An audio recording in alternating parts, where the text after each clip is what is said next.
여러 가지 난관 속에서도 제작팀이 고수한 최대의 원칙은 사실적 표현이었다. 실제 자연에서는 우리가 그 카메라 감독님들이 동물 가까이에 가서 찍을 수가 없거든요. 그런 자연 다큐는 우리가 흔히들 동물의 왕국이나 이런 걸 많이 봤지만, 저는 컴퓨터 그래픽의 장점은 바로 옆에서 찍을 수 있다라는 거거든요. 어차피 만들 동물이니까.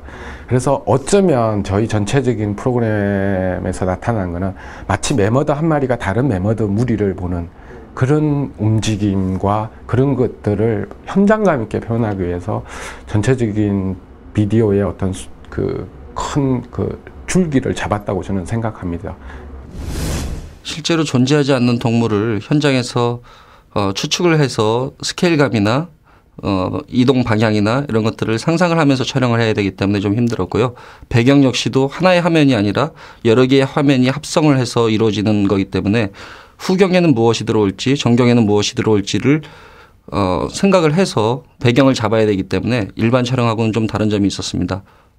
또 사실감을 좀 화면에 더 주기 위해서 비가 오기도 하고 눈이 오기도 하고 바람을 이용하기도 했습니다. 그래서 그런 것들을 그 효과를 주기 위해서 좀 기다리는 시간도 좀 필요했고, 그런 것들이 좀 일반 촬영들하고 좀 달랐던 것 같습니다.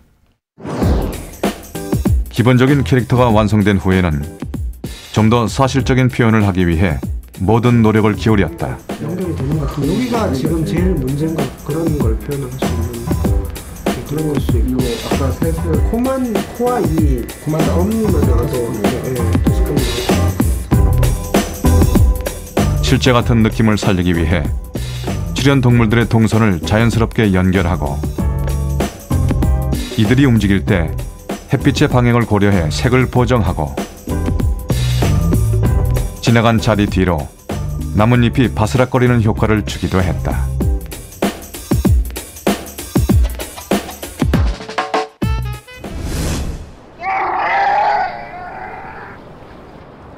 그 중에서도 가장 신경을 쓴 건 주인공인 매머드의 털이었다.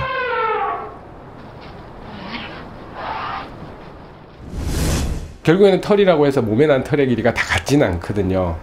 등 위쪽에 난 털은 1m 가까이 되지만 발 가까이에 난 털은 1m가 되면 빗자루처럼 아마 쓸리게 되겠죠. 그래서 털의 길이를 각 부분별로 심어서 그 털 길이를 조절하는 이발의 역할을 해서 길이별로 각 부위를 맞춰서 심었던 것 같고요. 그 털들이, 긴 털과 짧은 털이 실제 바람이 불었을 때 그 움직임이 전혀 다르거든요. 그런 것들의 그 움직임들을 굉장히 디테일하게 살려보려고 노력했습니다. 그것이 결국에는 매머드가 현장에 실제 찍은 것처럼 보이게 하는 가장 큰 그 관건이라고 생각합니다. 이렇게 해서 우리의 주인공 매머드가 완성되었다. 매머드는 포유류 장비목의 동물로 약 480만 년 전 아프리카에서 처음 발생했다. 매머드가 급속히 번성하게 된 것은 빙하기 200만 년을 거치면서였다.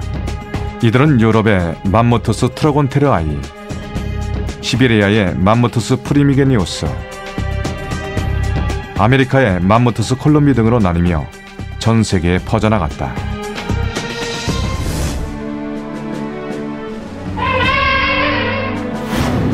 한반도의 매머드인 맘무투스 프리미게니우스의 키는 약 3m에서 4m, 몸무게는 4톤에서 6톤, 엄니의 무게는 최대 100kg이 넘는 것도 있었다.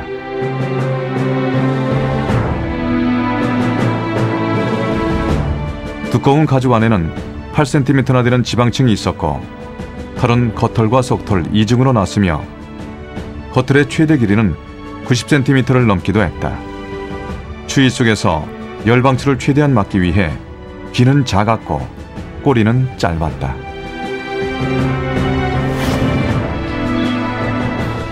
빙하기 한반도에는 매머드뿐 아니라 다양한 동물들이 살고 있었다. 대표적인 초식동물로는 큰뿔 사슴이 있었다.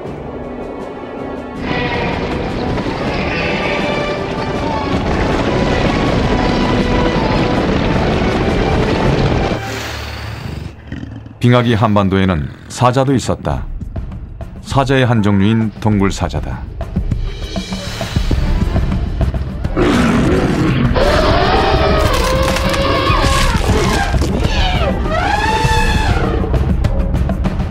일명 원리 라이노세로스라 불리우는 털코뿔소는 유라시아 대륙에서 비교적 흔하게 발견되는 화석이기도 하다.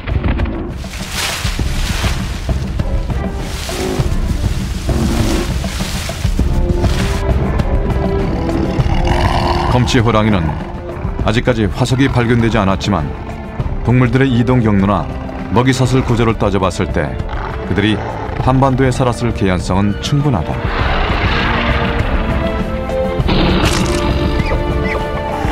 중국에서도 검치 호랑이과에 속하는 많은 육식동물들, 특히 고양이과에 속하는 포유동물들이 많이 나오고 있습니다.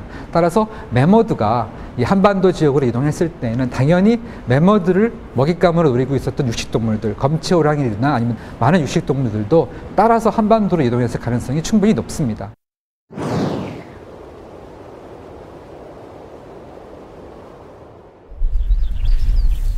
(2009년 8월) 여름신 촬영을 위해 뉴질랜드 남섬을 찾았다. 여름신은 주로 2부에 많이 나왔는데 더위에 적응하지 못한 매머드들이 곤란을 겪는 모습을 그렸다. 사실 만무가 살던 시대는 빙하기이면서 동시에 빙하기가 아니기도 하다. 간빙기는 한 해의 빙하기와 다른 빙하기 사이에서 급격히 기온이 올라가는 시기를 말한다. 만무의 시대는 빙하기가 막을 내리고 간빙기로 접어드는 시점이었다.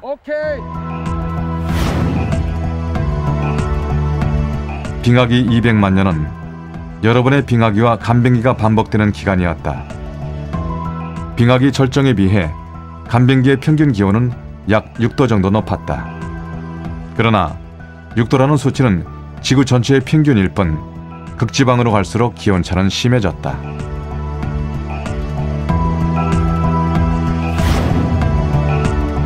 대륙의 지형도 변했다. 빙하가 녹으면서 육지였던 땅이 바다로 변했다. 내륙에서는 강이었던 곳이 호수로 변하고 호수는 웅덩이로, 늪지로 변해 죽음의 구덩이가 되기도 했다. 제작팀은 이러한 간빙기 한반도의 모습을 표현하기 위해 험한 오지만을 찾아다녔다.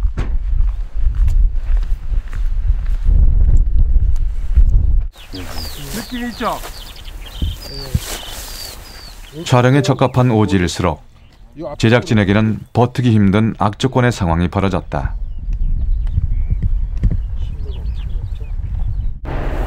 길도 없고 전기도 없고 물도 없고 사람도 없었다. 네, 살았고 됐습니다. 자, 네, 돌고 있습니다. 잠깐만. 모든 악조건 속에서도 제작진을 가장 힘들게 했던 것은 바로 샌드플라이라는 날벌레들이었다. 저희가 뉴질랜드에서 촬영을 하는데 그 샌드플라이들이 좀 많이 있었어요. 그래가지고 그 일반 촬영 같으면은 좀 장점도 있긴 한데 그러니까 어떤 장점이냐 하면은 조금은 그 사실감을 높여줄 수도 있는 거죠.